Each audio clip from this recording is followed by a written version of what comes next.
key historic site in York, another brownfield site coming forward for homes, and the council is working in partnership with the private sector to deliver this.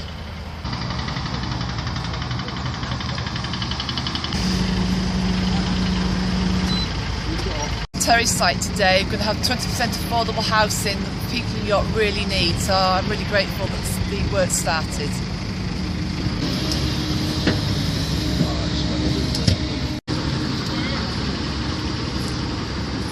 Is to get this Terry site to start with the new housing, and it'll be great for York people in terms of accommodation and affordable housing.